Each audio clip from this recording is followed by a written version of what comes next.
अगला टॉपिक है हमारा क्वांटम नंबर्स। हीजेनबर्ग अनसर्टेनिटी प्रिंसिपल तक हमने पढ़ लिए थे और उसके न्यूमेरिकल भी हम कर चुके हैं।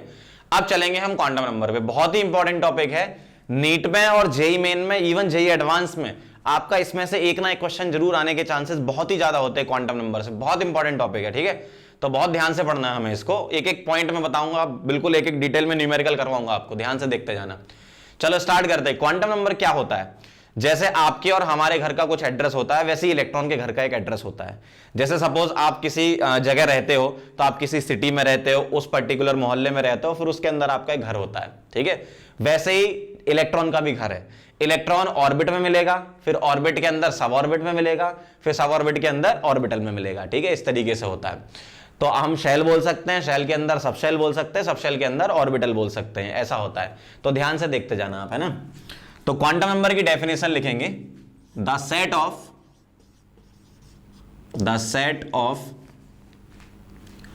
Four numbers, the set of four numbers used to define an electron in an atom completely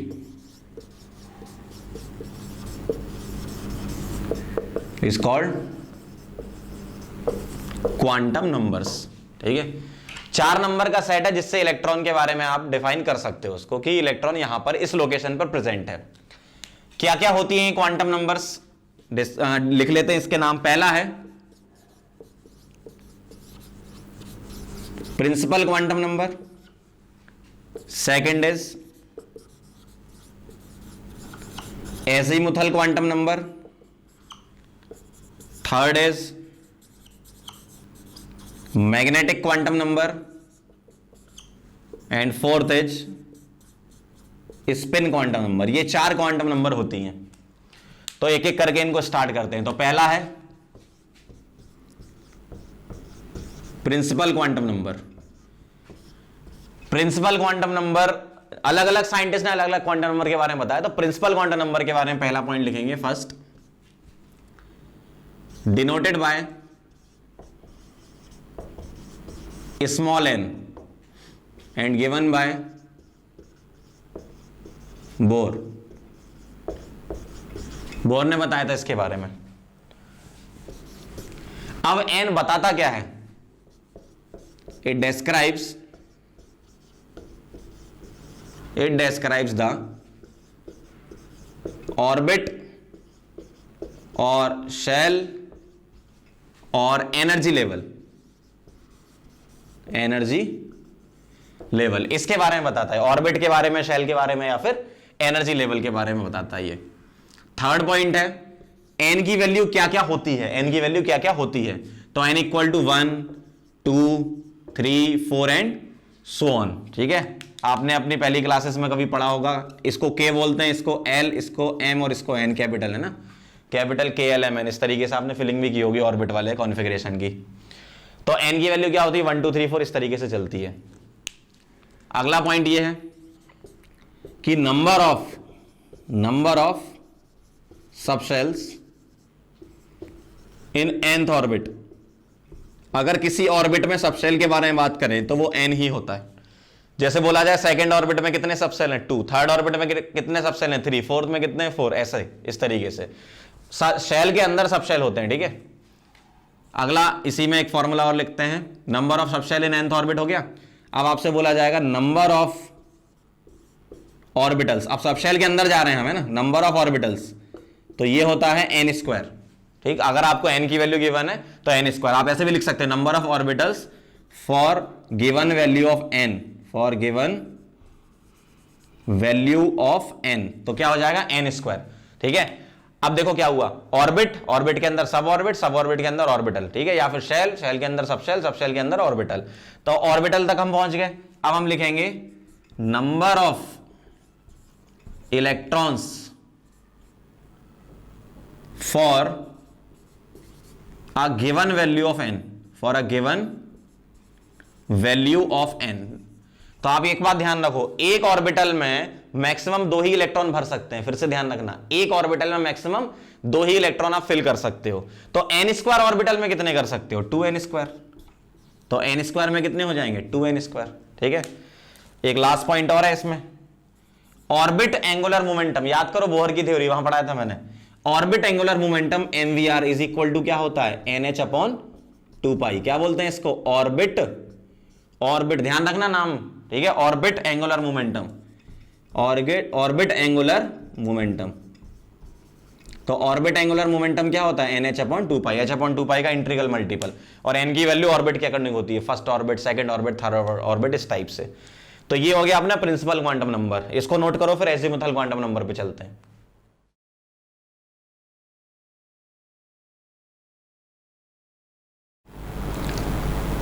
अगला टॉपिक है अपना सेकेंडरी क्वांटम नंबर या एजीमुथल क्वांटम नंबर। इसके और भी नाम है, सेकेंडरी, एजीमुथल, सब्सिडियरी या orbital angular momentum quantum number. ठीक है, तो ये नाम इसके ध्यान रखना। अब इसके भी अपन पॉइंट लिखते हैं जैसे अपन ने ऑर्बिट वाले में लिखा था। तो पहला पॉइंट लिखो, क्या है? Denoted by small l and given by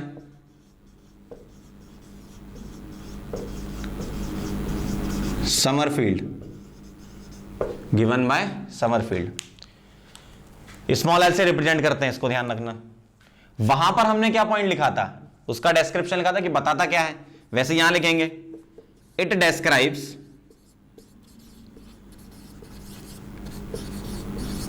the sub orbit और सबशेल और सब एनर्जी लेवल, सब एनर्जी लेवल। तो ये सब ऑर्बिट के बारे में बताता है, सबसेल के बारे में बताता है, या सब एनर्जी लेवल। अब अपन ऑर्बिट के अंदर चले गए हैं। ठीक है, तीसरा पॉइंट, वहां पर हमने क्या लिखा था? एन की वैल्यूज लिखी थी, क्या क्या होती है, यहां लिखेंगे एल इज इक्वल टू क्या क्या होता है? 0, 1, 2, 3 एंड सो ऑन, इस तरीके से वैल्यू होती है। अब ये ध्यान रखना क्या है, L इक्वल टू 0 पे हमें याद रखना होगा सबसेल का एक नाम होता है जिसको हम बोलते हैं S। 0 के लिए S ध्यान रखना, 1 के लिए P, 2 के लिए D, F के लिए 3, अगर मान लो 4 लिखा होता तो इसके लिए G होता है। ठीक है, इस तरीके से होता है and so on, G, H, इस तरीके से आगे बढ़ सकते हो। तो L की वैल्यू क्या है? 0 से स्टार्ट होती है, ये वैल्यूज हैं। ठीक है, 0, 1, 2, 3, 4, और ये किसके लिए असाइन की गई हैं? SPDF के लिए। और जो L की वैल्यू होती है वो होती है 0 to n-1। किसी पर्टिकुलर ऑर्बिट में अगर मैं बात करूं कि L की वैल्यू बताओ, तो आप क्या बोलोगे? 0 to n-1। इसका मतलब क्या है वो समझना। आपको बोला गया for n is equal to 3, बताओ L की क्या क्या वैल्यूज होंगी। तो L की वैल्यू n से कम होती है। ठीक है, तो मैं क्या लिखूंगा? L is equal to 0 to n-1, मतलब 0 to 3-1, मतलब 0 to 2। अब इसके बीच के इंटीजर ले लो सारे, क्या क्या हैं, तो 0, 1 और 2, इस तरीके से हम लिख सकते हैं। समझ रहे हो? तो ऐसा होता है। तो n इक्वल टू 3 पे L की कौन कौन सी वैल्यू है? 0, 1, 2, और कितनी वैल्यूज हैं वो क्या बताएगा? वो बताएगा आपका क्या? सबसेल। तो कितने सबसेल हैं? L इज इक्वल टू, एक 0 वाला हो गया, एक 1 वाला, एक 2 वाला। मतलब अगर मैं आपके सामने ऐसे बोलूं तो ज्यादा अच्छे से समझ में आएगा। 3 पर 0 वैल्यू पॉसिबल का मतलब क्या है? 3s। 3 पर 1 का मतलब क्या है? 3p। 3 पर 2 का मतलब क्या है? 3d। और ये 0, 1, 2 के लिए मैं कहां से उठा रहा हूं? इधर से, SPD। समझ गया बात को? तो इस तरीके से होता है ये। आगे बढ़ते हैं अगले पॉइंट पे, fourth point, maximum number of orbitals for a given value of L। अगर L दिया जाए तो मैक्सिमम नंबर ऑफ ऑर्बिटल्स होते हैं 2L plus 1। 2L plus 1, L की वैल्यू यहां पुट कर दो, ऑर्बिटल आ जाएंगे। फिफ्थ, अगर मैं आपसे पूछूं मैक्सिमम नंबर ऑफ इलेक्ट्रॉन्स बताओ for a given value of L, तो आप एक बार बताओ, एक ऑर्बिटल में कितने मैक्सिमम इलेक्ट्रॉन भर सकते हैं? 2। तो 2L प्लस 1 में कितने? 2 इंटू 2L प्लस 1, इस तरीके से फिल करना है। ठीक है, बाकी अभी अपन न्यूमेरिकल करेंगे, पहले थ्योरी समझ लो बेसिक क्या है। अगला पॉइंट है, जैसे ऑर्बिट एंगुलर मोमेंटम था वैसा ही ऑर्बिटल एंगुलर मोमेंटम होता है, ठीक है, और ऑर्बिटल एंगुलर मोमेंटम होता है under root l into l plus one h upon 2 pi, और एच अपॉन 2 पाई को हम एच बार या फिर कट एच बोल सकते हैं, ठीक है, इस तरीके से भी लिख सकते हो आप। तो ये डायरेक्ट फॉर्मूला ध्यान रखना है, बाकी इसका डेरिवेशन भी होता है जो अपन पढ़ते नहीं अपने सिलेबस में, फेजर डायग्राम वगैरह से निकलता है इसका, ठीक है। तो बस आपको कभी क्या है इसका फॉर्मूला ही ध्यान रखना है। तो ये मैंने बता दिया आपको एजीमुथल क्वांटम नंबर के बारे में, नोट करो, फिर मैग्नेटिक क्वांटम नंबर पे चलते हैं। पहले हम सारी क्वांटम नंबर पढ़ लेंगे, फिर अपन न्यूमेरिकल करेंगे बहुत सारे, ठीक है, नोट कर लो पहले इसको।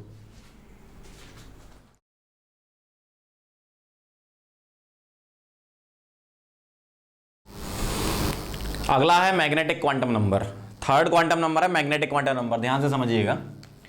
पहला पॉइंट लिखें इसका, डिनोटेड बाय m और ml and given by Linde. m या फिर ml से डिनोट करते हैं और लिंडे ने दी थी ये। सेकंड पॉइंट में हम क्या बताते हैं इसका डिस्क्रिप्शन, तो it describes the orientation, it describes the orientation of orbital, orbital के ओरिएंटेशन के बारे में ये बताता है, ठीक है। तीसरे पॉइंट में हम इसकी वैल्यू लिखते हैं, तो m की जो वैल्यू होती है वो होती है -L2 प्लस L। m की जो वैल्यू है वो कहां से कहां तक है, -L से +L। जैसे एग्जांपल से समझो, L अगर 0 हुआ तो m क्या होगा, -02 + 0, जिसका मतलब क्या 0 ही होता है, ठीक। अगर L 1 हुआ तो m क्या होगा, -12 + 1। अब इसमें क्या क्या हो सकता है, -1 0 और +1, मतलब L की वैल्यू 1 अगर होगी मतलब P वाला सबशेल होगा, तो उसमें 3 पॉसिबल वैल्यू होंगी ऑर्बिटल की, ठीक है। इसका मतलब ये होता है 3 ओरिएंटेशन होंगे। L = 2 में क्या होगा m, -2 2 + 2, तो इसमें क्या क्या, -2 -1 0 +1 और +2। अब ये वैल्यू को असाइन कर लेते हैं ऑर्बिटल में क्या क्या है। जैसे अगर L आपका 0 है तो m 0 है, इसका मतलब S के लिए बता रहा हूं मैं, अगर S सबसेल हुआ तो उसमें m की एक ही वैल्यू आ रही है, इसका मतलब है एक ही बॉक्स होगा, मतलब एक ही ऑर्बिटल होगा। ऑर्बिटल को हम बॉक्स से रिप्रेजेंट करते हैं, तो मैं यहां लिखूंगा L की वैल्यू क्या है इसके लिए 0, और L की वैल्यू 0 पर m की वैल्यू क्या आ रही है इसकी 0, एक ही बॉक्स है तो m एक ही आ रहा है। अगर P की बात करूं तो इसमें P में कितने बॉक्स होते हैं, P में होते 3 बॉक्स, इस तरीके से ध्यान रखना। अब इसके लिए L की वैल्यू क्या होती है 1, अगर L 1 है तो m की 3 पॉसिबल वैल्यू है, और उनको हम कैसे असाइन करते हैं वो देखना। बीच वाली वैल्यू हमेशा 0 होती है, और इधर वाली +-1 और इधर +-1। इसका मतलब क्या है, अगर आप यहां -1 लेते हो तो यहां +1 लेना पड़ेगा, बीच में तो 0 है। अगर आप ऐसा भी करना चाहते हो तब भी सही है, लेफ्ट साइड प्लस और राइट साइड माइनस लिख सकते हो। और ये जो 3 अलग अलग बॉक्स हैं इनके अलग अलग नाम भी रखे गए हैं। बीच वाले बॉक्स को बोलते हैं अपन PZ, और इधर वाले को आप PX बोलो या फिर PY बोलो। इस वाले को या तो PY बोलो या फिर PX बोलो, मतलब एक को अगर आप इधर PX बोलते हो तो इधर PY हो जाएगा। कोई बोलेगा नहीं सर हम इसको PY लेंगे तो फिर इसको PX बोल देना, इस तरीके से होता है ये। अब L की वैल्यू अगर D के लिए बात करूं तो D में कितने बॉक्स बनेंगे, कितनी वैल्यू आ रही थी D में हमारी 5, कहां से पता चला, इधर से, तो 5 बॉक्स होंगे इस तरीके से। तो अब अगर मैं आपसे बोलूं L की वैल्यू इसके लिए क्या है 2, तो ये वैल्यू क्या असाइन कर सकते हो, बीच वाली 0, इधर वाली +-1 यहां +-2 और यहां +-2। अगर आप यहां -2 लेते हो तो फिर ये -1 लेना पड़ेगा, और इधर +1 और इधर +2 हो जाएगा। कोई बोले हम ऐसे नहीं करेंगे, हम इधर प्लस वाली लेंगे, तो आप इधर माइनस कर देना। जैसे अगर मैं यहां ऐसे लिखूं -2 -1 0 +1 +2 तो ये भी सही है, और अगर मैं ऐसे लिखूं +2 +1 0 -1 -2 तो ये भी सही है। और इनकी वैल्यू असाइन की जाती है, इनके अलग अलग नाम होते हैं ऑर्बिटल के, तो इसको बोलते हैं dxy dyz, ऐसा होता है। बीच वाला होता है dz², ठीक है, ये इनके नाम याद रखने पड़ेंगे। उसका अगला वाला होता है dx² - y², और उसका अगला होता है dzx। आप इसको रिवर्स में भी लिख सकते हो, कैसे, ये लिख सकते हो dzx, ये आ जाएगा फिर dx² - y², बीच वाला dz², ये वाला dyz और ये dxy। इस तरीके से आप इसको चेंज भी कर सकते हो। तो आप समझ गए होंगे कि ऑर्बिटल की वैल्यू कैसे असाइन करनी है, ठीक है। एक होता है अगर L आपका 3 आया तो इसमें कितने बॉक्स होंगे, 7 बॉक्स होंगे, 1 2 3 4 5 6 ऐसे। और जो बीच वाला होगा उसके लिए क्या होगा, बीच वाले के लिए L इज इक्वल टू क्या होने वाला है, sorry M is equal to क्या होने वाला है, 0। तो यहां क्या आ जाएगा, +-1 +-2 +-3 फिर +-1 +-2 और +-3। आप इसको ऐसे लिख सकते हो -3 -2 -1 0 +1 +2 और +3 ऐसे भी लिख सकते हो। और इधर +3 +2 +1 0 -1 -2 -3 ऐसा भी लिख सकते हो। ठीक है, F के अपन ये नाम याद नहीं रखते, F वाले के थोड़े से कॉम्प्लिकेटेड होते हैं और सिलेबस में भी नहीं है, तो अपन D के नाम याद रखेंगे, dxy yz z2 इस टाइप से ये जो लिखे हैं इसको नोट कर लो। फिर अगली क्वांटम नंबर पे चलते हैं जिसको बोलते हैं स्पिन क्वांटम नंबर।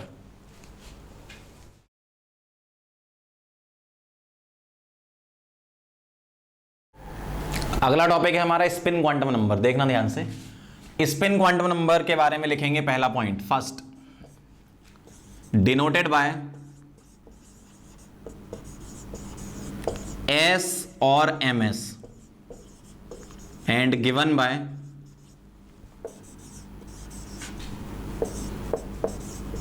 उलेनबर्ग। ठीक है, उलेनबर्ग और गोल्डस्मिथ दो साइंटिस्ट थे, तो उलेनबर्ग हम लिख रहे हैं सिर्फ, है ना। डिनोटेड बाय S और MS and given by Uhlenbeck. Second point, it describes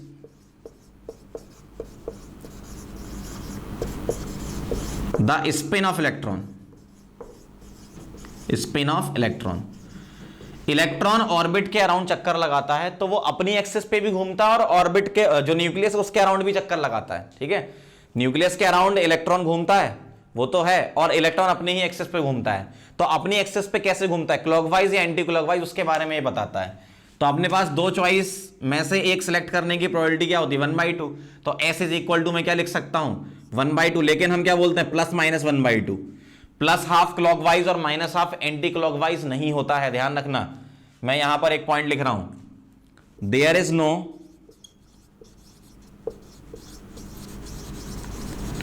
classical analogue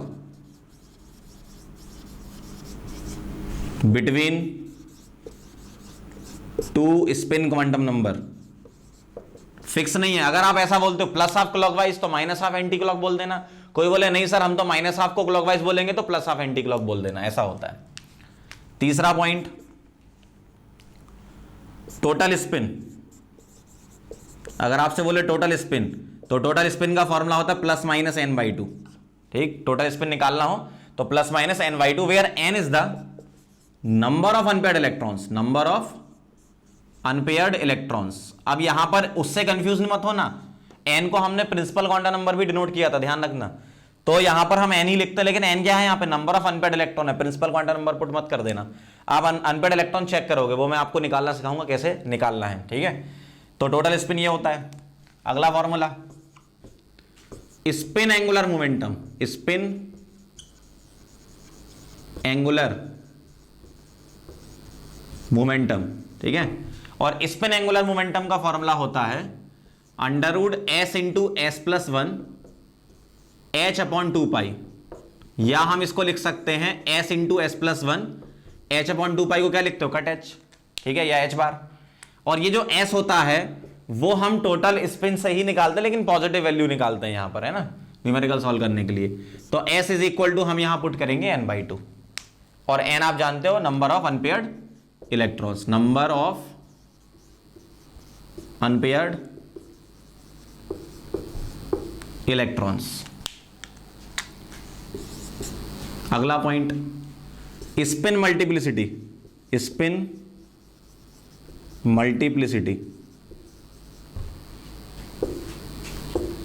ये होता है आपका 2s+1, ठीक है, where s is equal to again n/2, positive value यहां लेते हैं। ठीक है, तो s is equal to n/2, और n क्या है, number of unpaired electrons.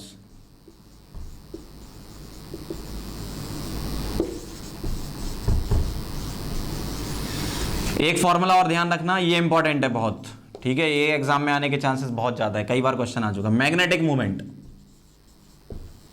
Magnetic movement, और मैग्नेटिक मूवमेंट जो होता है उसका formula under root n into n plus two, direct formula ध्यान रखना है, where n is the number of unpaired electrons, number of unpaired electrons. ठीक है, तो ये नोट कर लो, फिर मैं इसके न्यूमेरिकल बताता हूं एग्जाम में किस टाइप के आते हैं, लिख लीजिए इसे।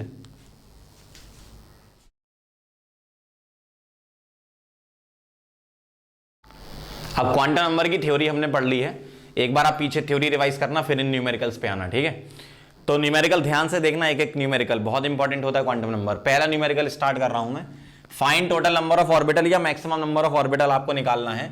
आपको यहां पर n3 दिया है, तो एक बार बताओ, अगर n की वैल्यू गिवन हो तो टोटल या मैक्सिमम नंबर ऑफ ऑर्बिटल्स कितने होते हैं, बोलो। तो total number of orbitals is equal to n square, और n कितना है 3, तो 3 स्क्वायर क्या आ जाएगा आंसर 9। तो n दिया हो तो n स्क्वायर से निकलता है, फर्स्ट पार्ट का आंसर। सेकंड में आपको l दिया है, तो इसमें बताओ total number of orbitals, total number of orbitals कितने होंगे, ये होंगे 2l प्लस 1, और l की वैल्यू कितनी है आपकी 2, तो 2 इंटू 2 प्लस 1, तो ये कितना हो गया आपका 5। तो इस तरीके से आता है ऑर्बिटल। अगला क्वेश्चन देखो, आपको सबसेल डिस्क्राइब करना है, n और l दिया है, सबसेल बताओ कैसे लिखोगे आप। सबसे पहले जो n की वैल्यू दी है वो वैसे की वैसी लिख लो, सीधी सीधी वैल्यू। ठीक है, इस तरीके से मैंने लिख लिया। अब l की वैल्यू के लिए आपको असाइन करना होता है SPDFG, तो कैसे करोगे, l इज इक्वल टू 0 1 2 3 4, याद करो SPDFG ऐसे लिखते हो आप। तो आप देखो जरा, l की वैल्यू अगर 0 है तो मैं क्या लिखूंगा S, 1 के लिए P, 2 के लिए D, 0 के लिए S, 3 के लिए क्या लिखूंगा F, 3 के लिए फिर से F, और 0 के लिए क्या लिखूंगा मैं S, और 1 के लिए क्या लिखूंगा P। इस तरीके से ये सबसेल हो गए। लेकिन इसमें एक बात ध्यान देने वाली बात है, इन दोनों में देखो, इन दोनों केस में क्या हो रहा है,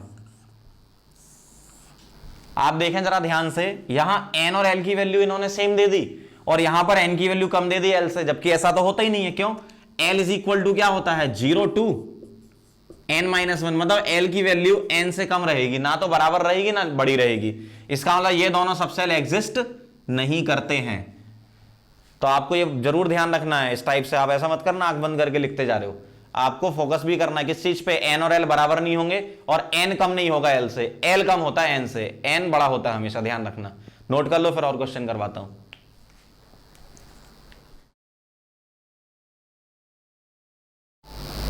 अब हम आगे बढ़ते हैं क्वेश्चन नंबर 3 पर। देखो क्या कह रहे हैं, ऑर्बिटल एंगुलर मोमेंटम निकालना है, इतने सब दे रखे हैं, तो एक एक करके अपन निकालें। देखो ऑर्बिटल एंगुलर मोमेंटम का फॉर्मूला ध्यान रखो क्या होता है,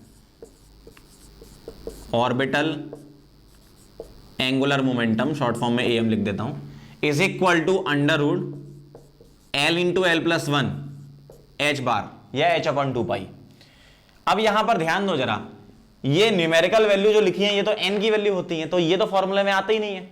आपको यहां सिर्फ L पुट करना है, कहां पे, S के लिए, P के लिए, D के लिए और F के लिए। तो पहले मैं आपको 2S के लिए बता रहा हूं, तो 2S का ऑर्बिटल एंगुलर मोमेंटम कितना होगा, S के लिए L की वैल्यू कितनी होती है 0, तो under root 0 into 0 plus 1 cut H, तो ये कितना आ जाएगा 0 आ जाएगा, इस तरीके से।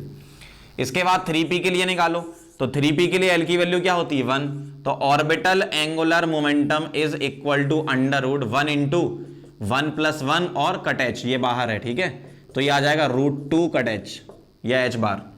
इसके बाद क्या है थर्ड, ये हो गया A पार्ट, ये वाला B और अगला है C में क्या कह रहे हैं 4D। अच्छा 4D के लिए L की वैल्यू क्या होती है 2, तो orbital angular momentum is equal to under root 2 into 2 plus 1 और H बार, ये कितना हो गया 2 प्लस 1 3 इंटू 2 कितना हो गया √6 H बार। इस तरीके से करना है। अगला देखना जरा D वाले में क्या कह रहे हैं 5F के लिए L की वैल्यू कितनी होती है 3, तो orbital angular momentum is equal to under root 3 into 3 plus 1 H bar, और ये कितना हो गया 3 प्लस 1 4 इंटू 3 √12 H बार।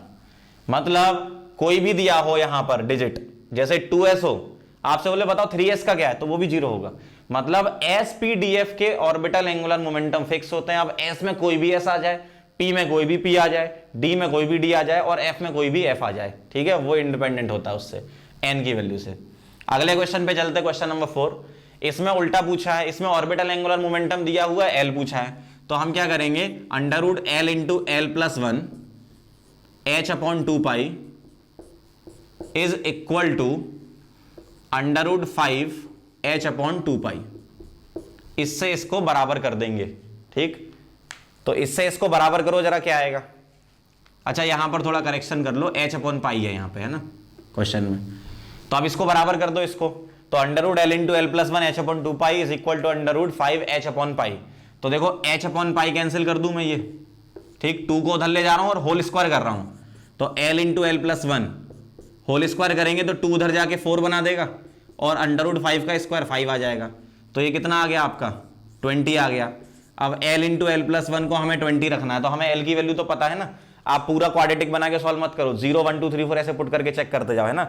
अगर मैं L की वैल्यू 0 पुट करता हूं तो 0 हो जाएगा, 1 पुट करता हूं तो 1 + 1 2 हो जाएगा, 2 पुट करता हूं तो 2 × 2 + 1 6 हो जाएगा। अगर मैं यहां पर 3 पुट करता हूं तो 3 + 1 4 हो जाएगा, और बाहर 3 12 हो जाएगा। अगर मैं यहां 4 पुट करता हूं तो 4 पुट करने से मैच कर जाएगा मेरे ख्याल से। देखो L अगर 4 पुट कर दूं तो 4 × 4 + 1 इज इक्वल टू 20। देख लो सही है। तो इस तरीके से क्वेश्चन को सॉल्व करते हैं। नोट करो, फिर मैं और क्वेश्चन कराता हूं। बहुत सारे वेरिएशन है एग्जाम में, बहुत सारी चीजें हैं एग्जामिनर के पूछने के लिए। नोट करो इसको, फिर आगे बढ़ते हैं।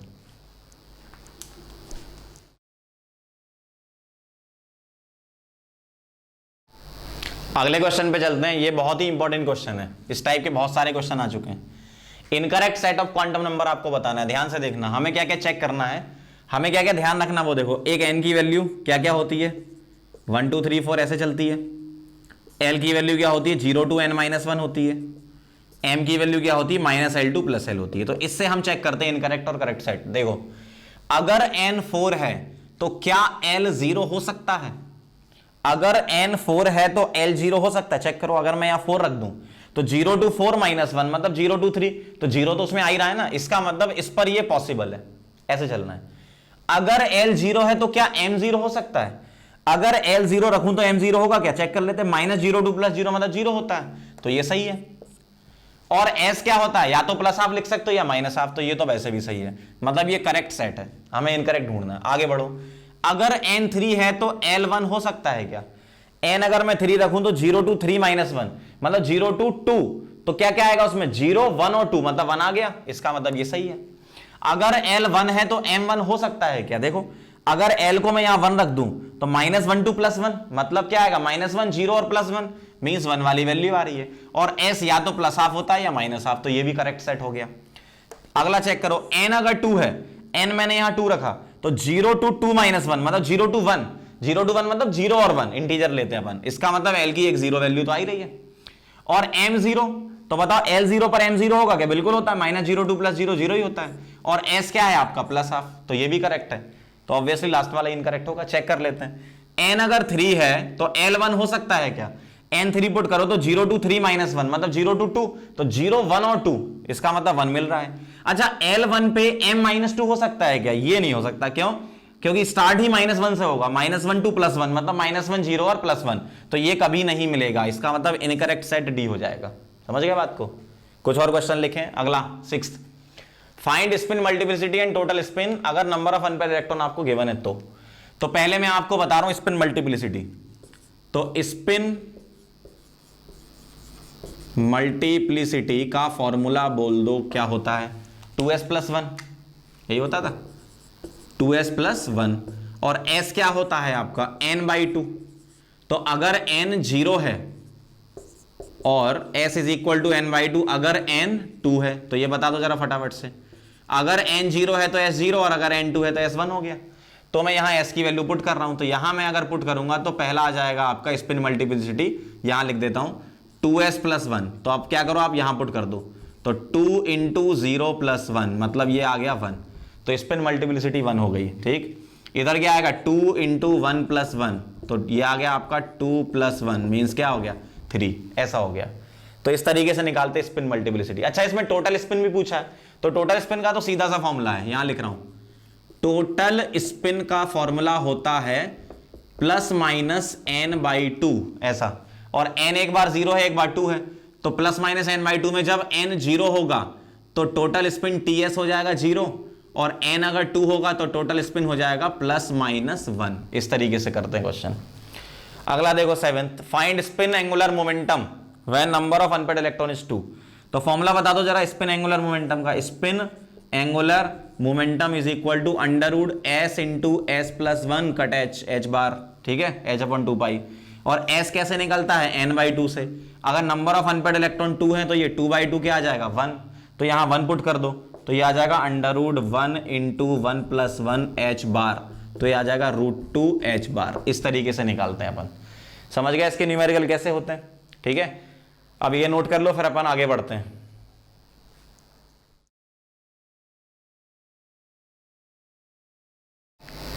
अगला टॉपिक है हमारा इलेक्ट्रॉनिक कॉन्फ़िगरेशन, ठीक है।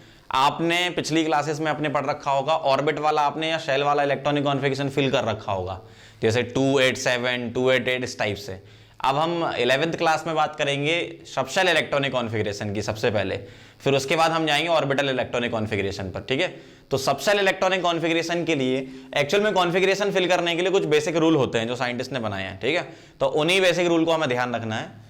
तो इलेक्ट्रॉनिक कॉन्फ़िगरेशन में पहला पॉइंट, पहला रूल जो है उसको बोलते हैं ऑफबाउस प्रिंसिपल। ऑफबाउस प्रिंसिपल।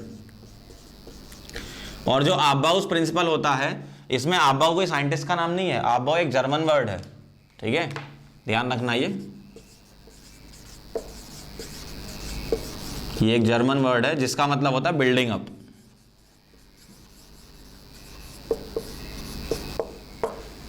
ठीक, तो क्या रूल होता है इसके बारे में लिखेंगे। The electrons are field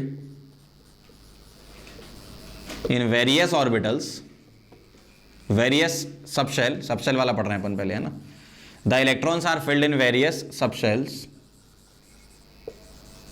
in order of increasing energy, increasing energy। इसका मतलब क्या है, जिसकी एनर्जी कम है वो पहले भरेंगे और जिसकी एनर्जी ज्यादा है वो बाद में भरेंगे।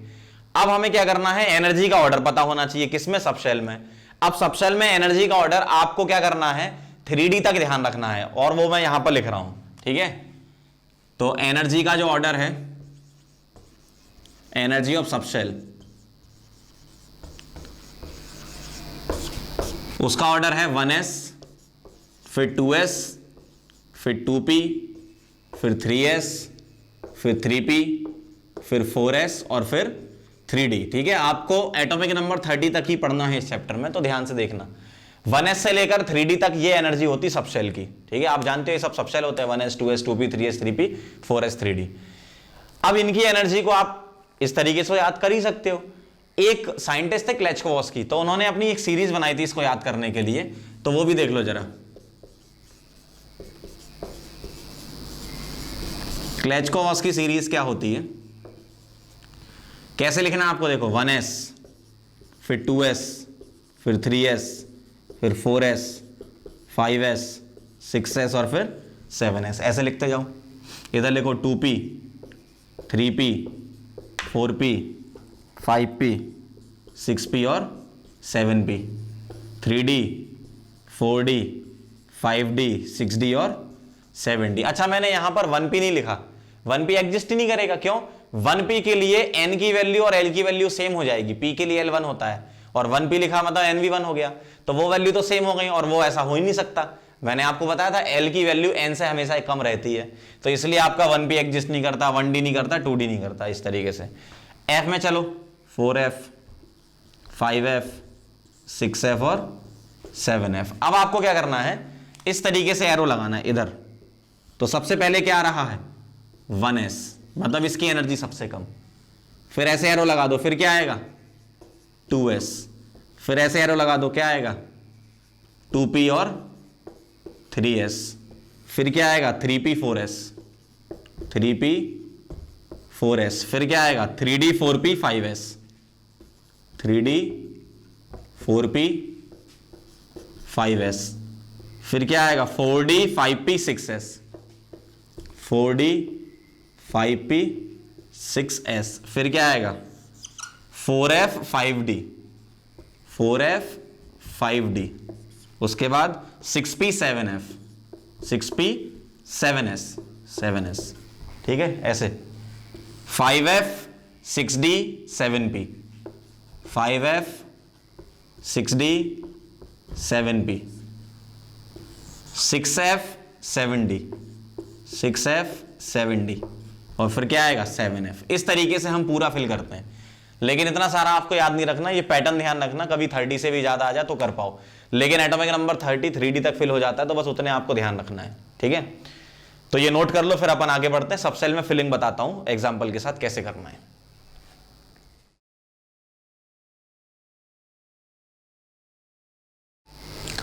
इलेक्ट्रॉनिक कॉन्फ़िगरेशन के, सबसेल इलेक्ट्रॉनिक कॉन्फ़िगरेशन के क्वेश्चन लेने से पहले मैं आपको सबसेल की एनर्जी के बारे में एक रूल बताता हूं। जैसे कभी भूल जाओ तो आप इस रूल से कंपेयर करा लिया करो। इसको बोलते हैं N+L रूल या बोहर-बरी रूल। ठीक, क्या होता है ये? Energy of subshell, energy of subshell is directly proportional to N+L। लेकिन कभी कभी ऐसा होता है कि N+L सेम आ जाएगा, तो आपको क्या लिखना है? Energy is directly proportional to N। जिसकी N की वैल्यू ज्यादा उससे करेंगे अपन, और ये वैलिड होता है, valid for multi electron system, valid for multi electron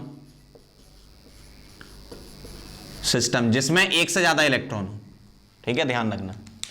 कैसे करना? जैसे मान लो आपसे बोला 2s 3p 4s और 5d, ऐसा बोल दिया। ठीक है, तो इन सब के n बताओ। इसका 2, इसका 3, इसका 4, इसका 5, जो न्यूमेरिकल वैल्यू वो n होता है। l बताओ। s के लिए 0, p के लिए 1, s के लिए 0, d के लिए 2, ऐसे लिखते हो। n+l बताओ। 2 + 0 2, 3 + 1 4, 4 + 0 4, 5 + 2 7। अब जिसका n+l ज्यादा उसकी एनर्जी ज्यादा। ठीक, अब यहां फंस गए, n+l सेम आ गया, तो चेक करो किसका n की वैल्यू ज्यादा, तो इसकी n की वैल्यू ज्यादा 4s की, तो 4s, फिर 3p और फिर क्या आएगा 2s। ऐसे करना है। तो अगर आपका n+l से आंसर आ रहा है तो उससे निकाल लेंगे, लेकिन n+l अगर सेम आ गया तो हम n की वैल्यू देख के आंसर निकालेंगे। लेकिन ये किसके लिए वैलिड है? मल्टी इलेक्ट्रॉन सिस्टम के लिए। अब मैं लिख रहा हूं for hydrogen and hydrogen like स्पीसी, 1 electron system के लिए। इसमें सबसेल का कोई मतलब नहीं होता, ऑर्बिट के अकॉर्डिंग लिखते हैं अपन। कैसे? 1s की एनर्जी कम, फिर 2s की और 2p की बराबर, ध्यान रखना। ठीक, ऑर्बिट से चलना है, 2 की बराबर, अब उसमें s हो या p हो। फिर कौन आएगा? 3s 3p 3d, फिर क्या आएगा? 4s 4p 4d 4f and so on. इस तरीके से अपन आगे चलते जाएंगे। मतलब इसमें आपको ऑर्बिट वाइज चलना है, 1 2 3 4। अब 2 में 2s हो 2p हो सेम है, 3 में 3s 3p 3d हो सेम है, 4 में 4s 4p 4d 4f हो सेम है। तो आपको इस तरीके से चलना है। मतलब हाइड्रोजन लाइक स्पीसी में मैं एक लाइन में लिख सकता हूं कि E is directly proportional to N only, L का यहां कोई मतलब ही नहीं है। तो ये ध्यान रखना, 1 इलेक्ट्रॉन के लिए ये लगाते हैं और मल्टी इलेक्ट्रॉन के लिए ये लगाते हैं। अब मैं आपको सबसेल में फिलिंग बताता हूं किस तरीके से करना है। जैसे क्वेश्चन लेते हैं, right subshell electronic configuration.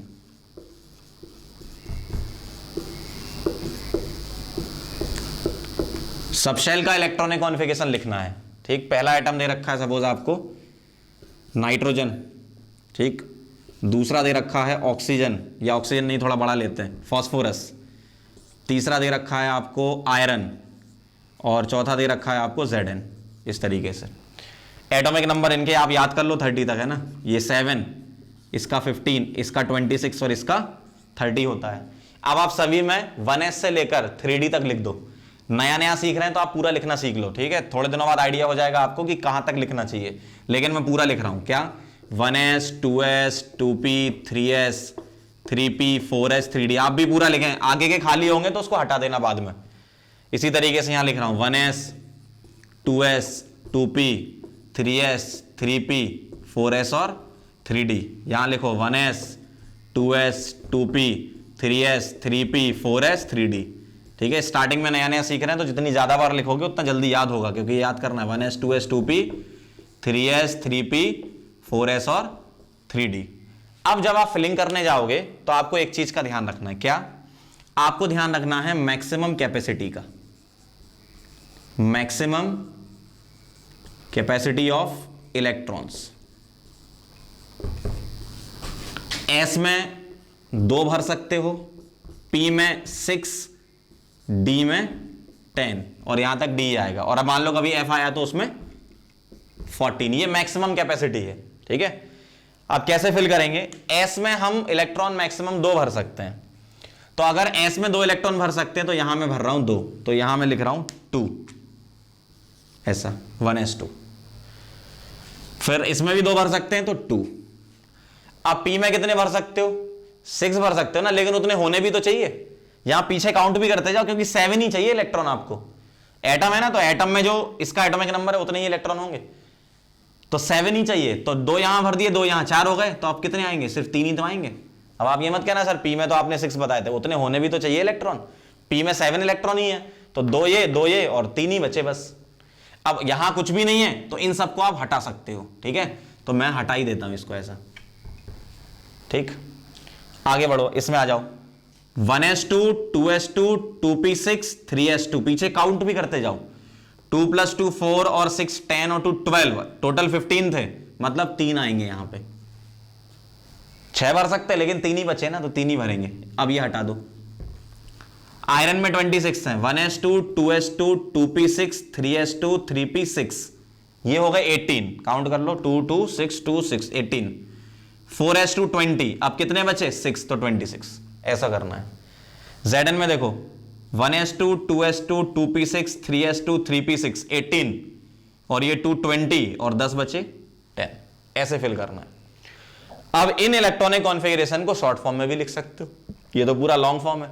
Short form में कैसे लिखोगे? इनर्ट गैस के रेस्पेक्ट में। जैसे अगर मैं 1s2 बोलूं तो 1s2 मतलब 2 इलेक्ट्रॉन, 2 इलेक्ट्रॉन मतलब हीलियम, तो मैं इसको रिप्लेस करके ऐसा लिख सकता हूं, हीलियम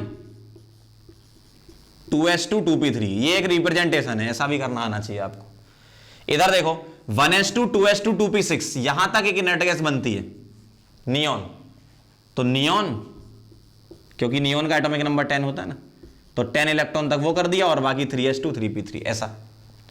इस वाले में देखो 1s2 2s2 2p6 3s2 3p6, जो भी नियरेस्ट नोबल गैस है वो लेनी है आपको। अब आप ये भी बोल सकते हो सर यहां पर मैं 1s2 को हीलियम लिखूंगा फिर पूरा लिख दूंगा, आपको उसकी जस्ट पीछे वाली नोबल गैस लेनी है। तो 1s2 2s2 2p6 3s2 3p6, यहां तक बन गई है आर्गन, Ar। अब उसके बाद क्या लिखा है? 4s2 और 3d6, ऐसा है, ठीक। अगला Zn का देखो 1s2 2s2 2p6 3s2 3p6, यहां तक क्या हो गया आपका? Ar। अब क्या आएगा? 4s2 और 3d10। तो इस फॉर्म में भी आप लिख सकते हो। आगे के जो भी क्वेश्चन करो तो थोड़ा आपको आइडिया लग जाएगा कि कहां तक लेना। जैसे मान लो 20 से ऊपर वाले आप कोई एटम का फिल कर रहे हो इलेक्ट्रॉनिक कॉन्फ़िगरेशन, तो 18 तक Ar लिख दो, उसके बाद 4s और 3d को फिल कर दो। वो धीमे धीमे प्रैक्टिस से आप समझ जाओगे। नोट कर लो इसको।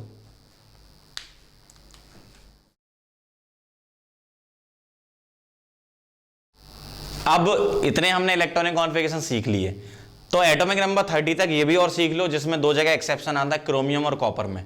तो क्रोमियम और कॉपर के एक्सेप्शनल इलेक्ट्रॉनिक कॉन्फ़िगरेशन क्या है देखो जरा। Cr का एटॉमिक नंबर होता है 24, फिल करो 1s 2s 2p 3s 3p 4s और 3d। अब मुझे फिल करना है तो मैं कैसे फिल करूंगा? 1s2 2s2 2p6 3s2 3p6, ये 18 हो गए, 4s2 20 हो गए और 3d4 24 हो गए। ऐसे ही फिल करते आप। लेकिन यहां पर क्या होता है, 4s का जो एक इलेक्ट्रॉन है वो 3d में चला जाता है। ऐसा इसलिए होता है, ये जो 3d5 बना इसको बोलते हैं हाफ फिल्ड। हाफ फिल्ड और हाफ फिल्ड स्टेबल होता है। 2 चीजें स्टेबल होती है। हाफ फिल्ड, कोई भी ऑर्बिटल है उसमें अगर आधे इलेक्ट्रॉन भरे हो, सबशेल उसमें आधे भरे हो या फुल भरा हो तो वो स्टेबल होता है। जैसे 3d में मैक्सिमम कैपेसिटी मैंने बताई थी 10 भर सकते हो, लेकिन अब कितने भर रहे हो? 5। तो हाफ फील्ड और फुली फील्ड एक्स्ट्रा स्टेबल होते हैं। इसका एक्सपेरिमेंटल जो चीज है, जैसे हाफ फील्ड क्यों स्टेबल है, ये एक्सपेरिमेंटल चीज आपको 12th क्लास में क्रिस्टल फील्ड थ्योरी के अंदर समझ में आएगी, ठीक है। तो अभी तो सिर्फ आप याद रखो कि 3d5 और 3d10 ये स्टेबल होते हैं, ठीक है, ये ध्यान रखना है।